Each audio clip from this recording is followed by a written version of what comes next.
Hey mes pépitos, j'espère que vous allez bien. Je m'excuse déjà pour le bruit que vous entendez en arrière-fond, c'est Kugan qui mange un petit os. Donc voilà, si vous entendez des petits mâchouillements, c'est normal. Il y a pas si longtemps, je suis tombée sur la vidéo de Shera. Si vous connaissez pas, je le mettrai en barre d'infos, son lien de la vidéo en question. Elle parlait en fait de tout ce qu'elle ressentait, etc. Un peu comme si elle avait un peu gros sur la patate. Je sais pas comment expliquer ça, mais dans les images, ça se voyait que elle avait vraiment envie de déballer son sac. Et en fait, elle parlait de cette histoire comme quoi les influenceurs, c'est vraiment pas vos amis. Et j'avais envie de rebondir sur ce qu'elle avait dit en fait. Mais avant de débuter la vidéo, comme d'habitude, prenez-vous une petite collection avec vous. Si vous connaissez pas et que vous... Enfin, si vous me connaissez pas plutôt, et que vous venez de tomber sur ma chaîne, déjà, bienvenue. Je me présente, je m'appelle Anisha. À mes heures perdues, je fais quelques petits podcasts, je crée quelques petites vidéos, voilà, un peu sympa. Je m'excuse également pour toutes les fois où je vais balbutier, vous connaissez maintenant, ce sont mes ressentis, je ne prépare jamais de script en avance quand il s'agit de podcast, j'avais vraiment envie de réagir avec mes émotions du moment. Et maintenant que j'ai fait tout mon blabla inutile, on peut commencer. Donc Shera, elle parlait d'une trend qu'elle avait vue sur TikTok que moi personnellement j'ai pas vu passer. Après dites-moi en commentaire si vous l'avez entendu, si vous l'avez vu ou pas. Moi personnellement pas du tout. Mais je trouvais intéressant le raisonnement qu'elle avait par rapport au fait que les influenceurs n'étaient pas vos amis. Parce que elle a énuméré plein de choses qui est vrai, c'est-à-dire soit le fait de garder leur vie privée et parce que les influenceurs en fait gardent et montrent ce qu'ils veulent bien vous montrer. Et ça je suis totalement d'accord avec Shera. Oh ça y est, on est à le retour de l'ordinateur qui ventile, hein. Je suis désolée si vous l'entendez, mais bon, voilà, rien à faire. Je crois que je le dirai dans tous les podcasts jusqu'à ce que je change d'ordinateur, mais bon, c'est pas grave, je me répéterai, hein.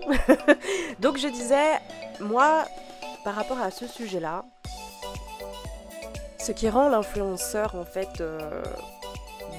hyper proche, c'est tout simplement parce qu'il crée cette communauté et il crée en fait cette image justement d'être un petit peu immergé dans sa vie. Donc on a l'impression en fait de partir à l'aventure avec un pote. Je sais pas si je suis très claire, dites-le moi, mais j'espère avoir été claire dans ce que je viens de dire.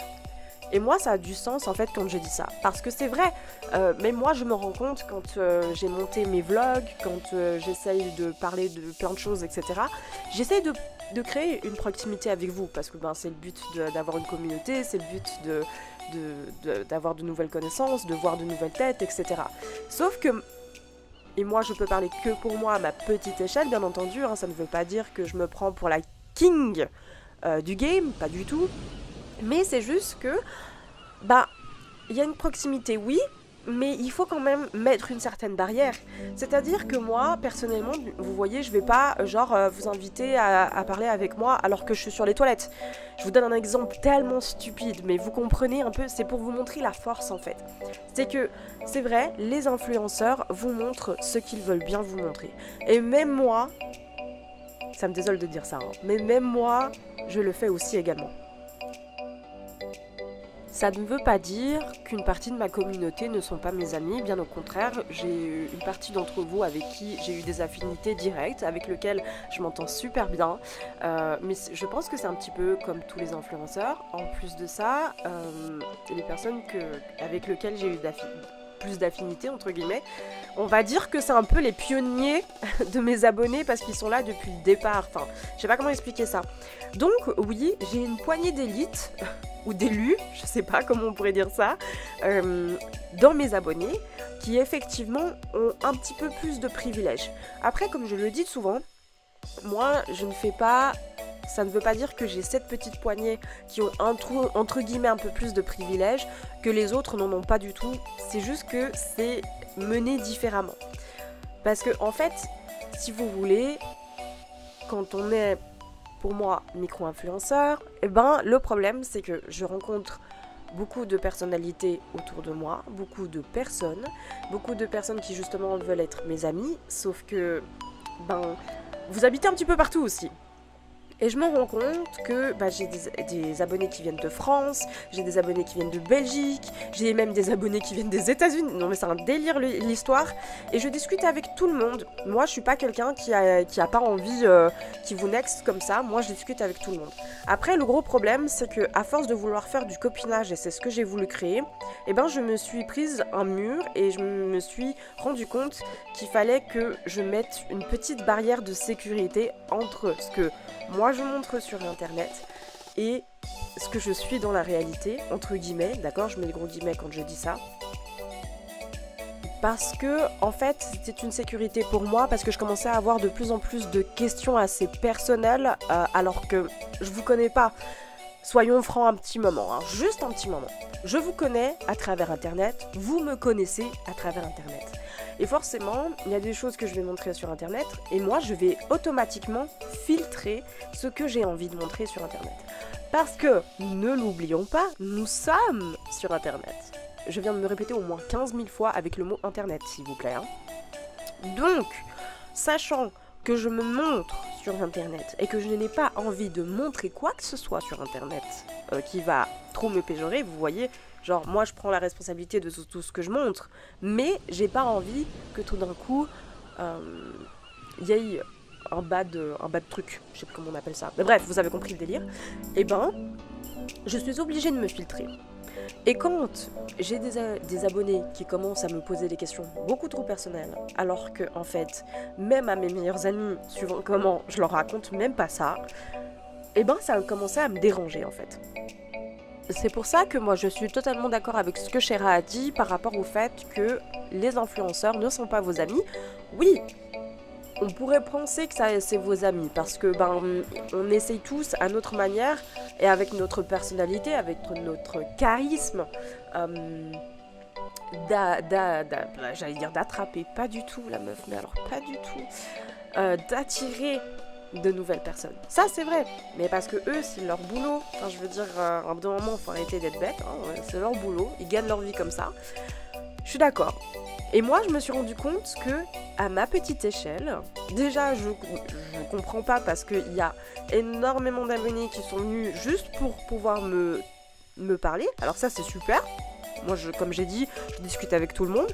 Mais si c'est pour me demander mon numéro de téléphone, me demander si je peux avoir une photo, si je peux avoir un rendez-vous avec vous, ou alors si tout d'un coup, parce que je suis de passage, je sais pas où, on va aller boire un café, non. Si j'avais envie de vous rencontrer, je vous aurais dit, bon ok les gars, est-ce que ça vous dit qu'un jour on se fasse un meet-up, je sais pas, enfin, voilà. Parce que c'est un délire entre l'influenceur et les abonnés. En plus, il y a le Covid, donc c'est encore pire, cette histoire. N'importe quoi la meuf. Mais vous avez compris le délire ou bien ? Et moi, c'est ça qui me dérange, et c'est ça, je pense, que les influenceurs mettent en place avec cette barrière, parce que en fait, il y en a, ils abusent. Il y en a, ils abusent vraiment. Alors, j'avais vu une vidéo d'une interview de Oria, qui est aussi une très grande youtubeuse, qui a été interviewée par Alix. Si vous ne l'avez pas vue, je vous invite à aller la regarder, elle est très intéressante. Où elle disait, oui, moi j'ai des abonnés, ils connaissent ma vie. Ils connaissent pas tout, mais ils connaissent un peu ma vie, etc. Parce que c'est une poignée d'élite, voilà. Et ben moi, c'est ce que j'ai mis aussi en place avec une partie de mes abonnés, avec lequel, parce que c'est comme j'ai dit tout à l'heure, ce sont des pionniers qui sont là depuis le départ, avec qui j'ai vraiment bien accroché. Et oui, ils connaissent plus de choses, ce qui se passe dans ma vie, mais sinon pas plus que tant. Vous voyez ? Après, ça ne veut pas dire que je vous trie sur le volet, non, pas du tout. Ça ne veut pas dire qu'il y a un abonné mieux que d'autres, pas du tout. Je reste la même, que ce soit une abonnée entre guillemets élite ou alors une abonnée qui vient d'arriver, ce sera la même chose. Je veux dire, le bienvenu est de la même manière, avec la même chaleur. Enfin voilà, vous avez compris le délire. Et moi, je veux vraiment rester comme ça et vraiment rester chaleureuse et vive, comme je l'ai été depuis très longtemps. Enfin voilà, je veux dire, moi comme je vous ai dit, j'ai toujours été très franche. Si à un bout d'un moment vous me cassez les couilles, ne vous inquiétez pas que je vais vous le dire. Quand je disais, moi j'ai envie de créer ma communauté, c'est pour rencontrer des personnes. Qu'est-ce que j'entends par rencontrer des personnes ? Rencontrer d'autres têtes, avoir des avis, me rassurer aussi également, parce que comme je vous ai dit, je suis quelqu'un qui a des insécurités, comme tout le monde, et moi j'avais besoin, le problème, mais là maintenant ça va beaucoup mieux, mais ce qui a été mis en place il y a quelques années, c'est que j'avais peut-être besoin de l'aval d'autres personnes extérieures qui me connaissaient pas, et en fait, je me rends compte avec le recul que du coup, mes abonnés me ressemblent énormément. Voilà, donc c'est pour ça que je dis, on amène toujours des gens qui vont vous ressembler. Sauf qu'il y a toujours des débiles, je suis désolée de dire ça, il y a toujours des débiles qui pensent être les élites et les élus et puis arriver genre en mode vas-y je suis le meilleur, et qui se font recaler à l'entrée parce que du coup ils sont là genre en mode ouais t'habites où, tu fais quoi dans la vie, nanani nanana. Sauf qu'il y a des choses les gars, je vais rester dans mon privé. C'est une règle de base que je me suis dite et mise en place à partir du moment où je me suis montrée publiquement sur YouTube, sur les réseaux, etc. Qu'il y a certaines choses de ma vie privée qui vont rester privées. Ça veut pas dire que je vais tout vous raconter. Ça sert à rien. Et quand j'ai des gens comme ça qui arrivent et qui me disent ouais t'es pas drôle et tout machin, non. Pardon. Et je trouve ça nul. Attendez, je vais m'étouffer un petit moment, je vous reprends. Alors, je vous avais déjà fait une story sur mon Instagram en vous disant Instagram n'est pas un site de rencontre, les gars. Moi, ça me saoule. C'est pas parce que je mets des jolies photos que c'est uniquement pour dire vas-y, je suis le lot numéro 150, vous pouvez essayer de me draguer. Non, pas du tout, putain, fermez vos gueules. Enfin, je veux dire, à un bout de moment... ça vous regarde pas en fait. Moi je reçois des questions, des fois je suis là genre en mode t'es en couple, tu fais quoi dans la vie, c'est limite si on me demande ma taille de soutien-gorge, non mais attendez les gars, wow, calmez-vous. Enfin, je veux dire, comme a dit Chéra dans sa vidéo, à mon époque, ou à son époque, enfin voilà, chacun est plus vieille que moi, mais bon, à notre époque, dans les années 90, voilà, je vais parler comme une vieille, quand on avait une star, on lui écrivait des lettres et on envoyait à l'adresse du journal en question ou de l'adresse qui était notée dans le magazine. On n'allait pas lui écrire un petit message sur Instagram pour lui dire qu'elle était bonne. Vous voyez ce que je veux dire? On lui écrivait une jolie lettre et peut-être, je dis bien peut-être, qu'on avait la chance d'avoir une réponse de sa part. Maintenant, je trouve qu'avec les réseaux sociaux, on n'a pas ce respect-là. Moi, jamais de la vie, j'enverrai un message à un ou une influenceur pour savoir comment elle va, etc. et tout machin, qu'est-ce qu'elle fait dans la vie, si elle a l'intention de partir en vacances dans une semaine. Je vous dis n'importe quoi, hein, on est d'accord, mais voilà, soyez... ouais, vous avez compris, j'arrive plus à parler. Soyez raisonnés, voilà, hein, on raisonne ce que je viens de dire, s'il vous plaît. Mais je trouve que, à la fois, le rôle d'influenceur a beaucoup d'avantages, ça c'est vrai, mais a aussi pas mal d'inconvénients. Et j'ai l'impression que les gens ne se rendent pas compte de ces inconvénients. Parce que déjà, il y a de plus en plus de personnes qui se mettent dans ce milieu-là. Est-ce que c'est par facilité? Est-ce que c'est parce que ça nous ouvre pas mal de portes? J'en ai aucune idée. Il y a plusieurs choses et plusieurs stratégies qui se mettent en place et ça c'est vraiment super. Et il y a un bout de fromage pour tout le monde, je veux dire. Mais, un bout d'un moment, il faut se rendre compte que aussi, la vie privée de quelqu'un, s'il n'a pas envie de les marquer sur les réseaux sociaux, c'est peut-être pour une raison, les gars. Et peut-être que ça, il faut apprendre à être ok avec ça. Et moi, malheureusement, et parce que c'est ma personnalité et parce que je suis obligée de faire ça parfois, je suis obligée d'être froide et de rien dire. Parfois, je saute la question et je réponds à autre chose. J'ai quelqu'un concrètement qui arrêtait pas de me harceler mais de me stalker en mode qu'est-ce que tu fais aujourd'hui, qu'est-ce que tu vas faire, là tu fais quoi, pourquoi tu me réponds pas, alors que littéralement je venais de débuter mes vidéos de novembre, je venais tout juste de planifier tout mon programme. J'étais en stress total, je n'avais pas du tout le temps d'être sur les réseaux. D'ailleurs, vous avez bien compris qu'en ce moment, j'étais pas du tout active sur Instagram. Je devrais, mais YouTube en ce moment ça me demande une chier de temps et j'arrive pas à jongler. Et encore une fois, comme j'ai dit, c'est ma première édition et une édition test en plus de ça, pour savoir si j'arrive à tenir le rythme, pour savoir comment m'organiser. Et je vous avouerai que je ne sais toujours pas m'organiser, d'accord. Je n'arrive pas à trouver une conciliation entre ma vie privée et tout ce qu'il y a à côté et YouTube, c'est pas possible. Non mais pour vous dire, ma tête en ce moment, elle réfléchit tellement que du coup je mélange des mots, je sais plus ce que je dis, j'oublie absolument tout.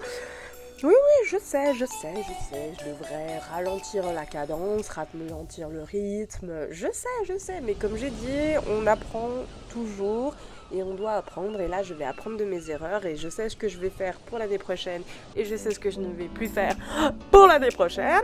Voilà, c'était la petite parenthèse, mais pour revenir à nos moutons, les influenceurs, les micro-influenceurs, ça veut pas dire qu'ils pètent plus haut que leur cul, ça veut pas dire que y a une espèce d'hypocrisie ou quoi, ça veut simplement dire que, en fait, déjà, vous êtes nombreux, je pense. Moi, ça va, parce que, bah voilà, j'ai une petite communauté, mais pour eux, je pense qu'on est tous nombreux, on est genre plus de 3 millions d'abonnés pour certains, et c'est pas possible de répondre à tout le monde. Et surtout qu'ils ont aussi une vie à côté.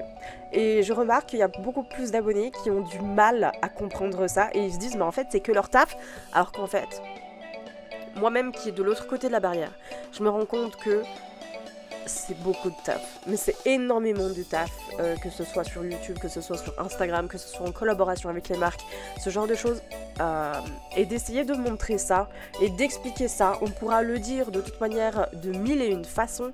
Si les gens n'ont pas envie de savoir, eh ben croyez-moi, ça va être compliqué de vous montrer ça, à part justement si vous vous lancez le défi ou le challenge de vous mettre vous aussi sur les réseaux. Vous allez voir que c'est beaucoup de boulot. Bref, voilà mes petits pépitos, j'espère que ce podcast vous aura plu. Si c'est le cas, n'hésitez pas à lâcher un like, à vous abonner si vous n'êtes toujours pas abonné à ma chaîne. Et dites-moi en commentaire ce qui vous dérange avec justement cette proximité de l'abonné à l'influenceur, enfin voilà, à la vedette, on va dire, à l'idole. Dites-moi en commentaire, ça m'intéresserait de savoir. Et moi je vous fais de gros bisous, je vous dis à demain pour une nouvelle vidéo. Ciao ciao.